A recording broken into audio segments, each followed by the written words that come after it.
Alrighty. Welcome back to the Rabbit Hole Studios podcast. We are here today with Robert Black Eagle, a dear friend of ours who is the founder and the leader of the seventh generation Native American church here in Athens.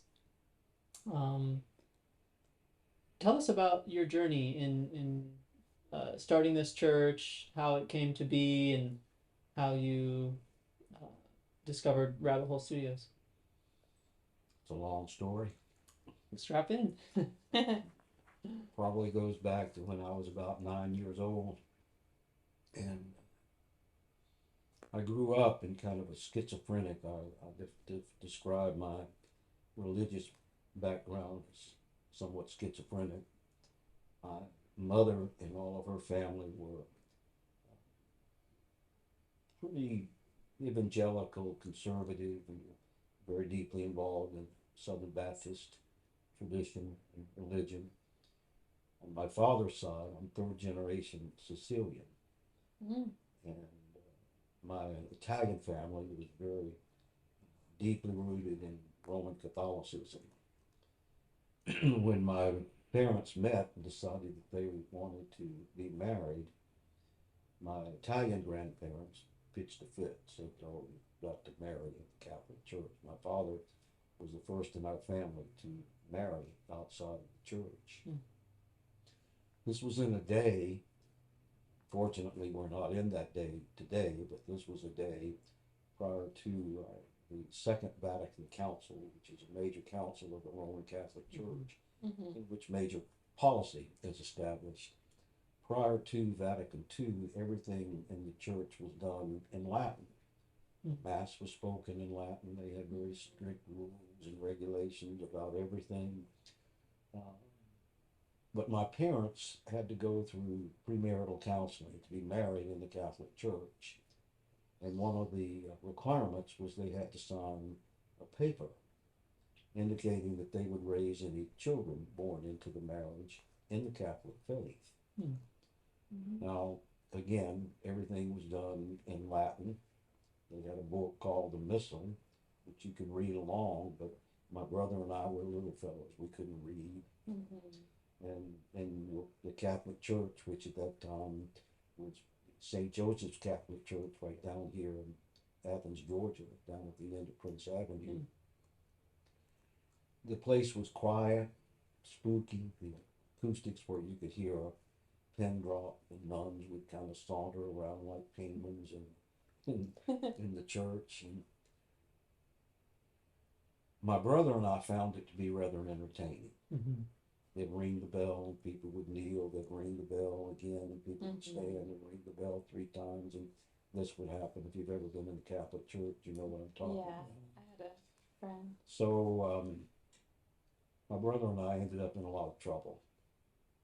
We'd laugh, get cracked up, especially when they passed that long offering plate with the stick down there. Mm-hmm. So my point of that is my parents decided it'd be better if we didn't go to the Catholic Church no more. Mm.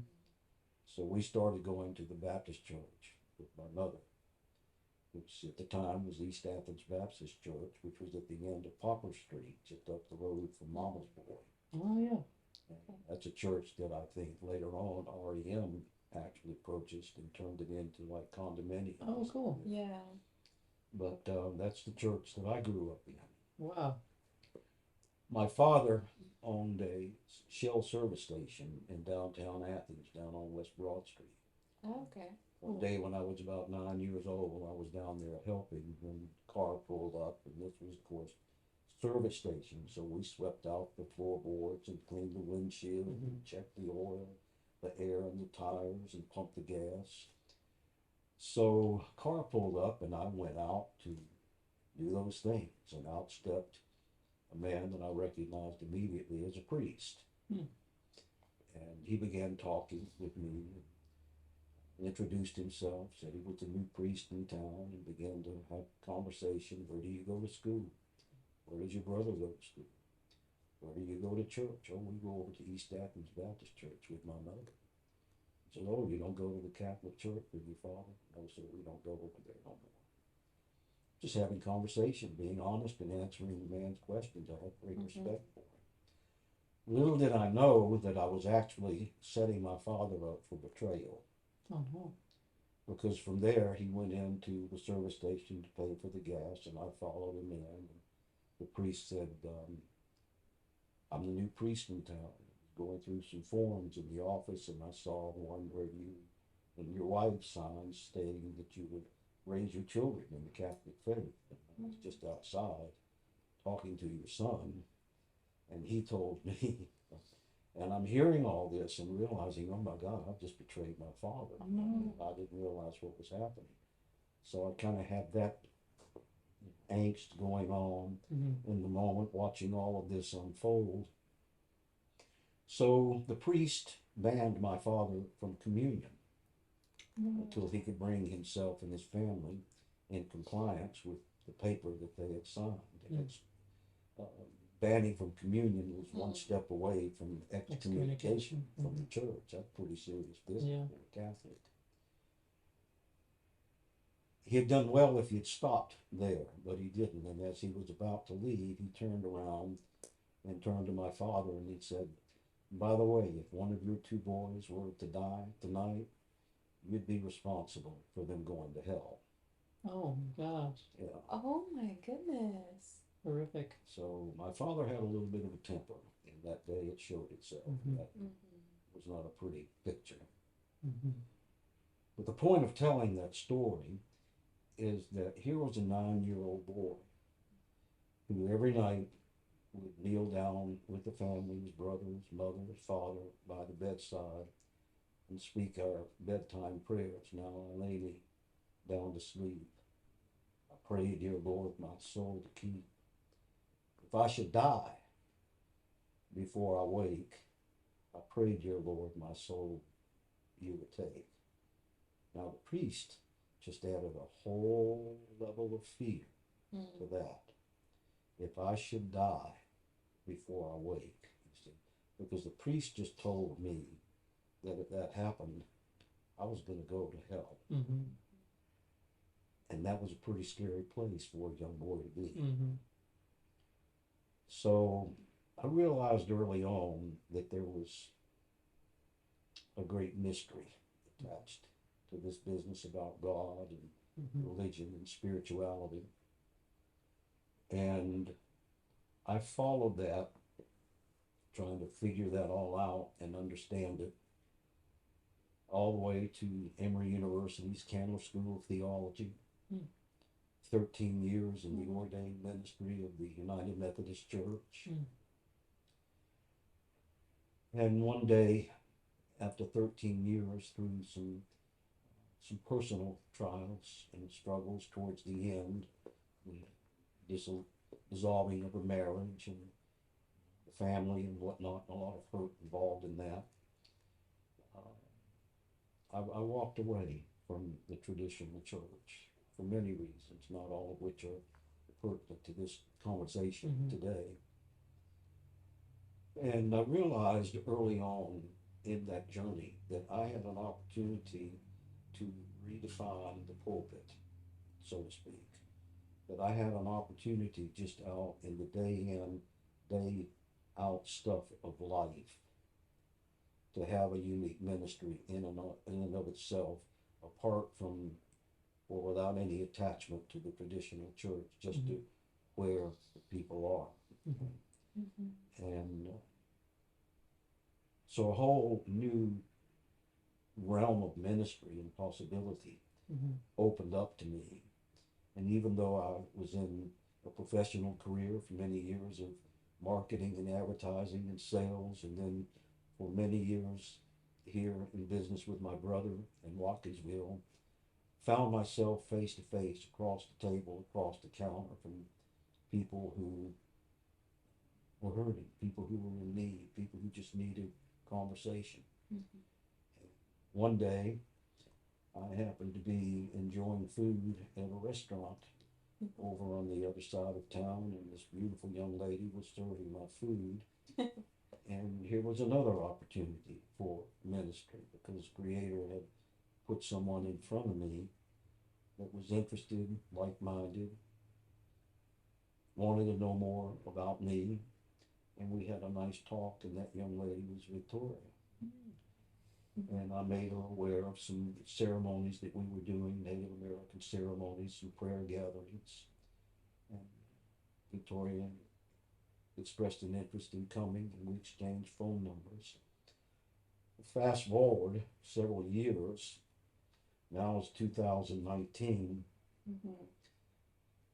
After a vision quest in 2015, in which I was given the vision to create the seventh generation Native American church, then spending a couple of years trying to set everything up from a legal perspective.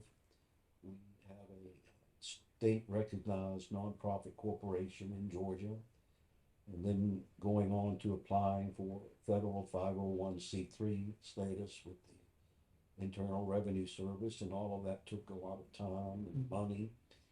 Putting together websites to Yeah. promote the work in the It's church. a lot. So we spent several years doing that. November of 2019, I gave Victoria a call, said we're having a prayer ceremony. Love for you to come.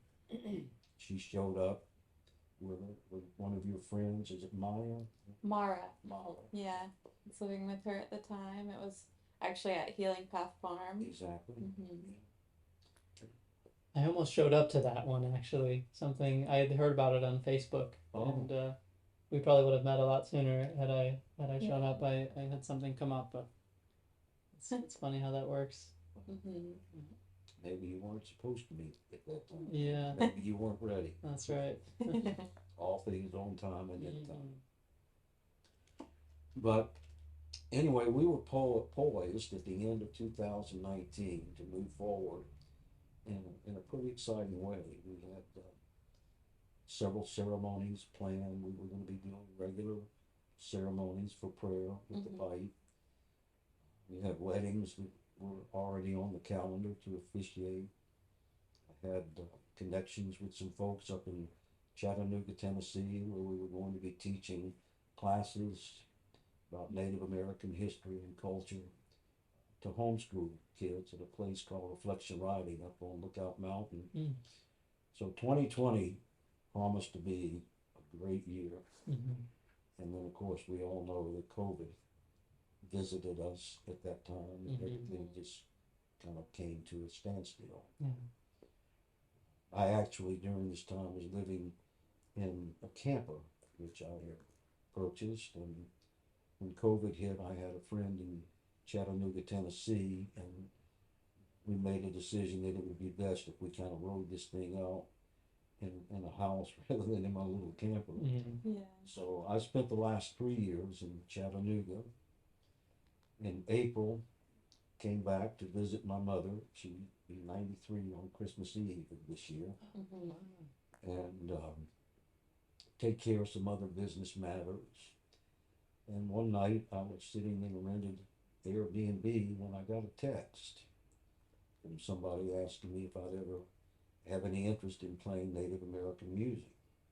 And that text came from Victoria, who I don't think you knew that I had spent the last 3 years in Chattanooga. Yeah, I had no idea. Yeah, and I don't think you even knew that I was here. It was just a random text, do you have an interest?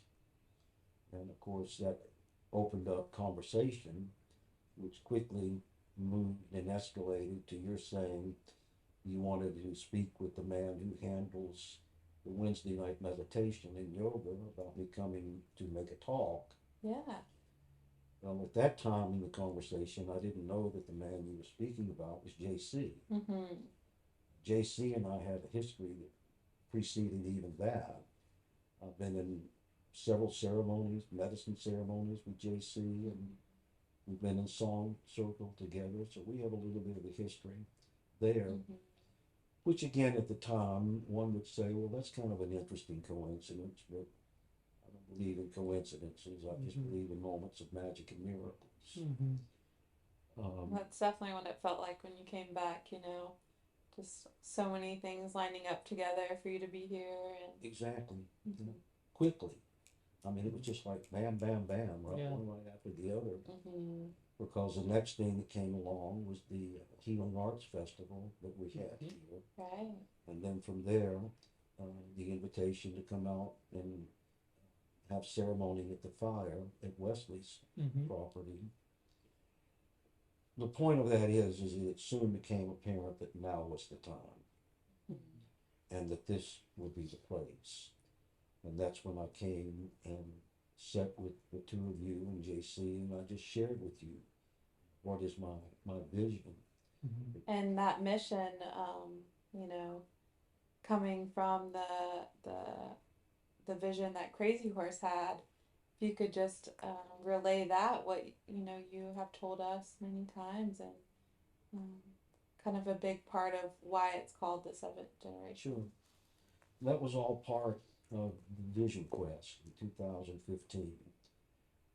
Vision Quest, which was 8 weeks in the making, which culminated at a place called Hovenweek National Monument, which is up in the Four Corners area. And again, some would say it's rather coincidental that I ended up in this area because it was not even on my radar, nowhere close. But Hovenweek is a place where 1,500 years ago there was a settlement of the Anasazi, southern end of the Chaco Canyon. Anasazi were the star people. They were considered the people from the stars. About 1,000 years ago, they mysteriously vanished and disappeared. More conservative historians say they moved north and merged with the Puebloans. But those of us that are a little bit more spiritually inclined say no, they returned to the place from whence they came, and they are our guardians in the celestial realm. But it was here at this Hovenweek National Monument, after 3 days of fasting and spending time in the desert, sunrise of the fourth morning, I was given a very clear vision that it's time now to take all of this, bring it back to Athens, and create a church community. And it would be called the Seventh Generation Native American Church, because it was also at this vision at Hovenweek that I don't know if I can say I was reminded or I was introduced to this vision of Crazy Horse, but nevertheless it was at the center of that vision, in which September 1st of 1877, Crazy Horse was Sitting Bull, 4 days before Crazy Horse was murdered. And they were praying together, and Crazy Horse had what is come known now to be the seventh generation vision, or the seventh generation prophecy, in which he said, upon suffering beyond suffering, the red nation will rise again, and it shall be a blessing for a sick and a broken world, a world of disillusionment, a world of separations, a world of broken promises, a world longing for the light again. And every time I tell this story, I always pause there and ask this question: does that sound remotely familiar to the world in which we live today? And just like now, there's always a resounding affirmation that yes, this is the world in which we live today. And Crazy Horse went on to say, I see a time of 7 generations when all of the colors of mankind will gather and the sacred circle of life will become one again. And that day there will be those among our people who carry knowledge and wisdom of harmony and unity among all living things.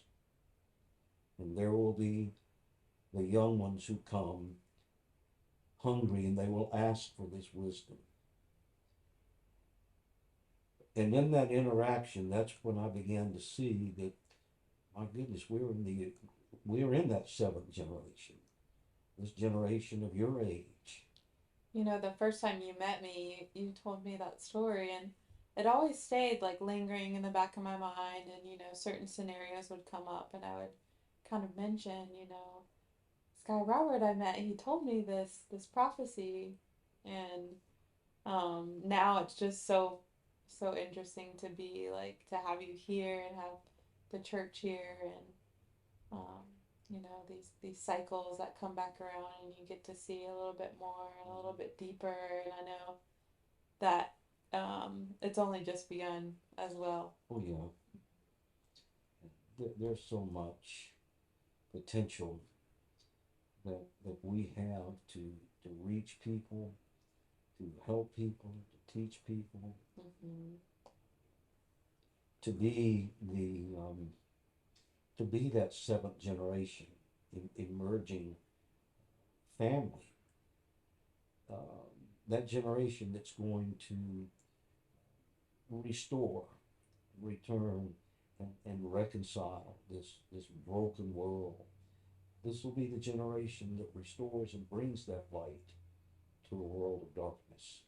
And that's an exciting place to be, an exciting time to be a Mm-hmm. part of.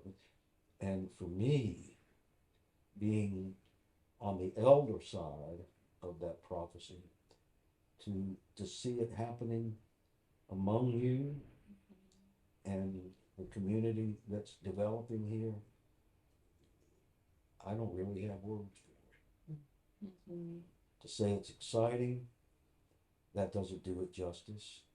Yeah. To say it's humbling, that doesn't do it justice. To say it's an honor, it's so much bigger than that. Yeah. Yeah, we feel the same to have you here and JC, and to see this community rising up together with shared values. And um, it's always been a dream of mine to like find a church like this, right, where um, it obviously has the emphasis on Native American wisdom and history, but is also very open to all religious paths, and recognizing that they're really all the same. And it reminds me of the, I guess, what would you call it, a mission statement, or well, how would you, It's interesting that you brought that up because I've been working oh, cool. on that this Great. week, and What's the latest draft looking like? let me see if So, for those of you that don't know, we hold a Sunday service every Sunday.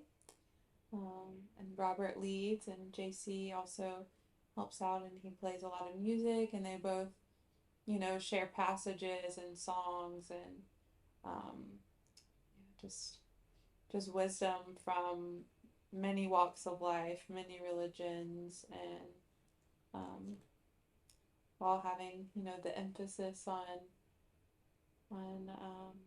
unity and um, worship and all. all of the things that Crazy Horse foresaw that would happen in the seventh generation, that all of the colors of mankind will gather together. We have that represented here in the community. It's emerging, multi-dimensional, multifaceted, multiracial, multi-everything. Yeah. And the emphasis on the last part of the the prophecy where it says, you know, when that space in you and you see that space in me, and you know, we see that space in everything, and in every religion and every walk of life. Um, I'm just so grateful to have, you know, yeah, just a community and a group of individuals who can share that openness with each other, and it's something really special. And yeah, I'm just so grateful and excited to watch it grow. Me too. This is what I've been working on, Nick, in the traditional church, it would be called an affirmation of faith. Mm-hmm. The traditional church, there were several creeds, the one of the more popular ones being the Apostles' Creed. Mm-hmm. People use that in their liturgy of their service as a statement of what we believe as a faith community. The one that I have created with the contribution of several of our church family is this. We believe in one God, that which is known by many names, to whom there are many paths, creator of the universe, the heaven and earth, and all that dwells within. We affirm that by the shared and the sacred breath of the Creator, we in all things are related in the sacred circle of life. We acknowledge the sanctity of all beings and all things, animate and inanimate. We accept our mutual and shared responsibility to our sacred mother, the earth, to protect and preserve her gifts and her resources. Aho, o metakile oasane. I love that. I love the new addition since I last heard it. That's really beautiful. And I feel like that kind of covers the whole thing. You know, it covers our relationship with the Creator, it covers our relationship with each other, and it covers our relationship with the earth, Oh yeah. with the sacred mother. And people ask often, well, what does the word aho mean? And what does the o matakiwe, oasin mean? Those are Lakota words, by the way. And aho is a word of agreement, much like someone in the church today may use amen. It's not uncommon when we sit in prayer for someone to finish their prayer and another one say aho, which is an amen, or brother, behold, I stand with you, I'm agreeing with you. Mitakiwe, or awesome, literally translates to my relatives. Someone would come into the village, they'd be greeted with, oh, Mitakiwe, awesome, my relatives are here. But as is the case with so much Native American spirituality, we understand that there's so much more of that. And again, as reflected in that statement of faith, by virtue of the shared sacred breath of the Creator, we realize that we're all related, not just the two-legged, or those that look like us, speak like us, dress like us, think like us, behave like us, but all things, all people, the bird people, the four-leggeds, the people of the water, the people of the air, tree people, the rock people. As the Creator spoke all that into being, 7 days later, according to the story in the book, he had this brilliant idea to make you and me. And that same breath that spoke all of that other stuff into being is the same breath that was breathed and spoken into you. And so by virtue of that, we're all related in this sacred circle of life. And I think that's too at the heart of the message of the church. That we're not as different as we imagine that we are, or worse yet, that we've been taught that we are. Right. And that's you know, the 7 sacred teachings that you go through, that's kind of the finale of it, you know, the finale of what Crazy Horse said. And it's really just being able to open our mind and our hearts to the fact that we are all here together, and you know, that finding that space to love and accept all parts of ourselves, you know, all parts of the creation, and all beings. The oneness of it all. It really is that simple, and It really is. it's so sad to see so many in the world blinded by divisiveness and fundamentalism, that, you know, anyone who's not of this path, they're all going to hell. Exactly. And it's really destructive to the bonds that, you know, ought to unite humanity, that we're all a part of this great mystery, and we're all worthy of respect and love and support. Well, you know, a lot of religion today and a lot of religious expressions and experiences all seem to focus on sin, what we've done wrong, and what we deserve, or what are our consequences as a result of that sin. I was reading in preparation for today's message, and I wish I could find it now. Maybe we can edit this and we can get it later. But there's a verse of scripture, I think my timer's going off, it's saying that it's about 30 minutes. But It's okay. We can keep going. Yeah. in Proverbs, and it just jumped out to me, I'd never seen this before, where the verse says, and love is the greatest atonement for sin. Mm-hmm. Now, we've talked about the concept of sin before in the church and how really it's just we try and we miss the mark, right? But the traditional church would have you believe or have you think that we somehow need to be saved from all of that. But as you're saying right here, and it's reflected in that scripture that just jumped at me, it says love is the greatest atonement. Mm-hmm. And there's no accident then that love is the seventh of the seven sacred teachings. It's that place of arrival, if you will. And the preceding seven teachings, humility, honesty, courage, truth, wisdom, are just processes or steps of the returning, the restoration and the reconciliation of things through the process and through the practice of love, which is that place again where Crazy Horse said, when you are there and I am there, then we shall be as one.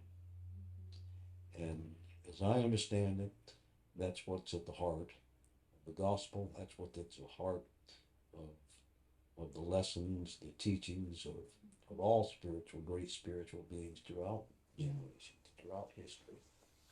Beautifully said. Thank you. This reminds me, you know, the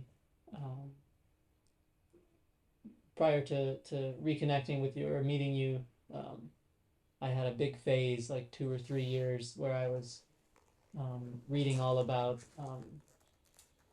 the perennial philosophy. I'm sure you've maybe heard that or heard of Aldous Huxley and his writings about it, but it's really a much more ancient tradition, you know, that kind of unites all the schools of mysticism throughout the world, which are sort of the antithesis of like the fundamentalist of every religion, the ones that are saying, oh, ours is the only path, and all others, you know, smite them, you know, for their deception or their heresies, you know. And I just really love, I've also, you know, had a lot of time spent in Peru with Native American healers, Native South American healers, and to me, it's just like I couldn't imagine a more perfect synthesis of all the paths that I've studied and walked with throughout life, to see them all sort of coalesce here with you, and to see that Native American container for it, but also, you know, we read from scripture from many different religions, and help people understand how these are just many different ways of saying the same thing. And I believe that message can set the world free. No doubt. Yeah. In fact of the matter, I think that's the only message that can set us free. The only message that can ultimately individually heal ourselves. Is a race of broken people. You stop and think about it. We're living in the year almost 2023, and right now there are wars raging throughout this world, and prejudice, bias, these things are at the heart of divisiveness, politically, religiously, on every front. It really, in the time, I think, of human history, has it been as severe as it is today. And we need this now more than ever. We need to be able to put aside our biases and our prejudices, our idea is that somehow if you think or feel differently than how I think or feel, then somehow you are to be feared. Mm-hmm. Somehow you are my enemy. And by virtue of that, I'm left with a choice of either I have to change you, convert you, remove you, and if I'm unsuccessful with either of those three, then I'll need to kill you. Mm. That was the approach to the Native American. Yeah. Yeah. Yeah. It's like Yeah. accepting all experiences, all perceptions, and welcoming them in to, be able to see, let that guide us home. Let that guide us um, to accepting all beings, all sides of them, and I think that's what love's all about. It is. Yeah. Having healthy conversations. Mhm. Well, how can we find you and keep up with you and um, What's the website again? Well, we have two websites. Okay. I have a personal website that talks about my story and some of the things that I do and have done and can do now from either a teacher's role or counselor's role or by the way, Robert did hold a wedding ceremony for us, and it was absolutely incredible. Oh yeah. So highly recommend. Yeah. It's very special. Yeah. my personal website is robertblackeagle.com, and the church has a website, Seventh Generation Native American Church.org. That's 7 spelled out as a word. It's right? all the words. There's no numbers. No. That's all words. Seventh Generation Native American Church.org. Great. Then we have a Facebook page for the church, Mm-hmm. and right now we have about 900 people that are following that page, which is kind of an interesting thing because I see that our outreach is not just limited to this geography of Athens, Georgia. We're really, literally All over attracting the people all nation. over the world. Mm. I have the ability to do see the analytics of our websites and where people are finding us, and literally it's all over the world. Amazing. It is amazing. Mm. So we have the church page on Facebook. It's the Seventh Generation Native American Church, and then we have contact forms on both websites and ways of reaching out to us on the websites. Or you can catch us on Sunday. Yeah. At Come Rabbit You Hole can catch us on Studios. Sunday. That's right. Yeah. 11 Rabbit a.m. Hole. every Sunday. 11:11. Yeah. We gather at 11. It's kind of interesting that when we first started doing this, that first Sunday, when we seemed to move to that moment where we were about to enjoy music, it was 11:11, and Oh, just yeah. something kind Right. of magical about Mhm. those numbers, and Yeah. it kind of kept It that. just always seems to have like just organically Yeah, happen yeah. and start at that time. Yeah. Mm-hmm. But I also want to say, express my very deep gratitude and appreciation to the both of you for making this space available for the church and for your amazing generosity and hospitality. It's all right. None of this, we couldn't be where we are today if it weren't for the two of you, and I'm very grateful for It's an that. honor and a privilege, for sure. We're all in this together. We are. So, and yeah, I do, make some food afterwards, and we like to commune, and so yeah, it's a fun Sunday. We like to have drum circles afterwards and stuff. So, check us out. Yeah. One of the amazing things to me is that after we finish the service, nobody seems to want to leave. Yeah. People hang Yeah. out for a while. People just hang out. I'm really glad it's been able to really, it's like been a nice glue that's been keeping Yeah. everyone together and Yep. keeping everyone kind of focused, and it's just a nice marker to just once a week, Yeah. coming together, eating together, Yeah. holding space for prayer together, and Yeah. even if like you don't believe in God or anything, I feel like that is really a big part of the medicine and the magic of a church. It's really just about bringing a community together, Sure. and sharing love and communion and food and fellowship. And we welcome people of all faiths or no faith at all to come and just be joyous and sing songs with us. Well, see, Oh. these are the things that Jesus, Christ, and even Buddha, and many, a host of other religious or spiritual teachers.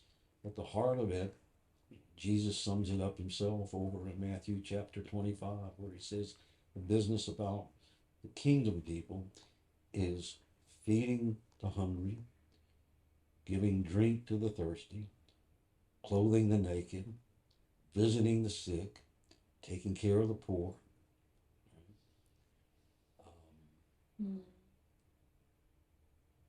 And he told those who were doing those things, who were kind of astonished, because they looked around and said, Jesus said, well, you've done these things unto me. And they didn't know. And he said, well, I say, when you've done these to any of these, the least of these, my brethren, you've done them likewise unto me.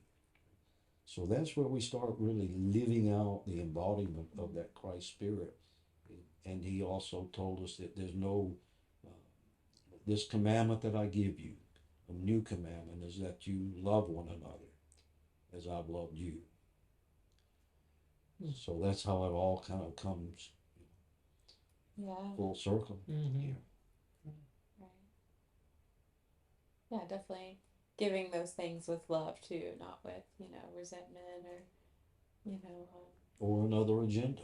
Yeah, Or exactly. a hook attached to it. Mm-hmm. I like that addition to the end because, it's like we can give, but how do we give, fully and with love? Mm-hmm. Yeah. Nice. Well, thank you so much, Robert, for joining us.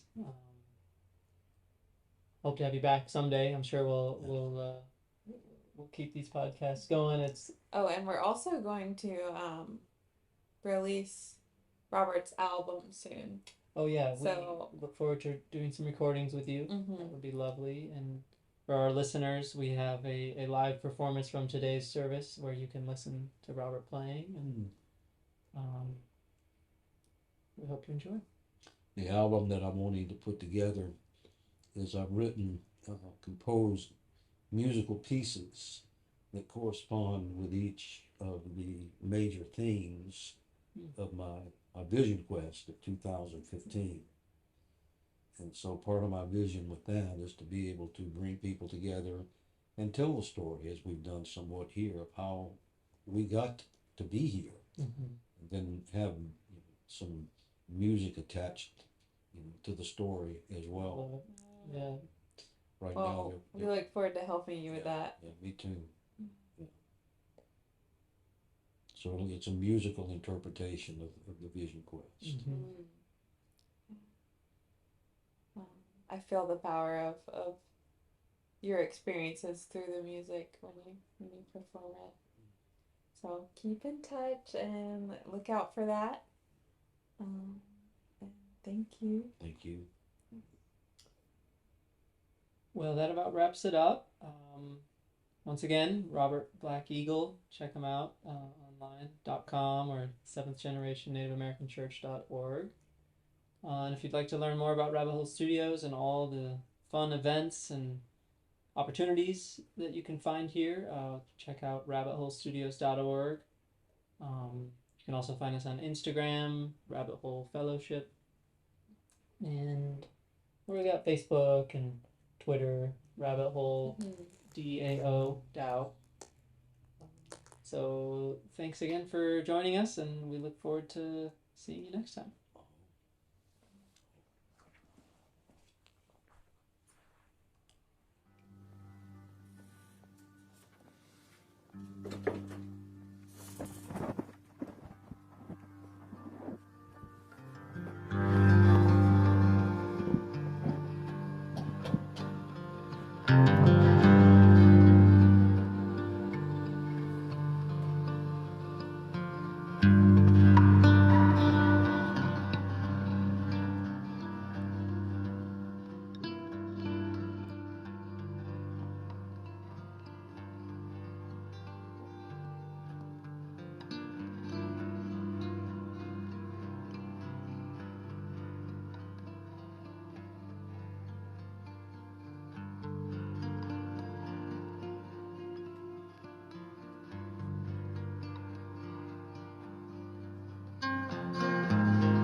you.